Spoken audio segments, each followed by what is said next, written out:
incarnations or lifetimes work. So prefacing that whole conversation with, yes, this sounds insane. We're able to select to come here to have these type of experiences that are very, very difficult. And it's like we're the boss level. Coming here, according to my guide, isn't something a lot of beings choose to do because of the difficulty level. It's extremely difficult to live, as we all know. Everybody's been through stuff.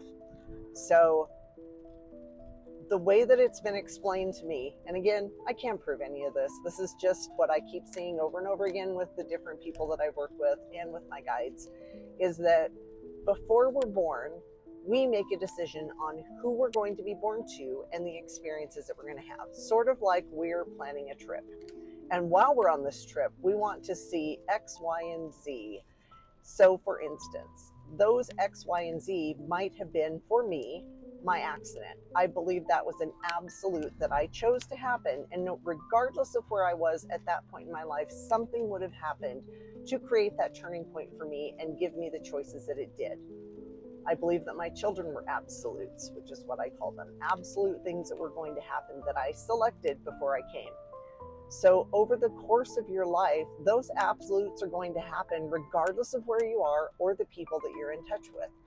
There are also people in your life who are sort of absolutes. All of us have run into that person where we say, oh my God, I feel like I've known them forever. Chances are you have. But the decisions that we make in the middle of those big absolutes are where free will comes into play. So we are able to make decisions along those paths, even though those absolutes are going to happen, that will influence the when and where those absolutes happen. I always use the analogy of those choose your own adventure books. I don't know if you guys remember this, but when I was a kid, choose your own adventure books were huge. And you would start off the first chapter, and after it hooked you into the story, it would say, if you want to go into the dark forest, turn to page 57. If you want to continue down this path and go into town, turn to page 23. There were so many ways that the book could go, how many different ways the story could go. But somebody had written the book. Somebody knew how all of those storylines could turn out, depending on how the reader chose to move forward. I sort of feel like that's how life is. It was a choose your own adventure book that we wrote before we came here, but part of the deal is when we got here, we forgot the book existed, and we certainly forgot that we wrote the book. And so the purpose of our life then is to follow the path that we laid out for ourselves ahead of time. So you're going to run into people that you've agreed to spend time with in other lifetimes are going to be here. A really good example of this is the movie Cloud Atlas.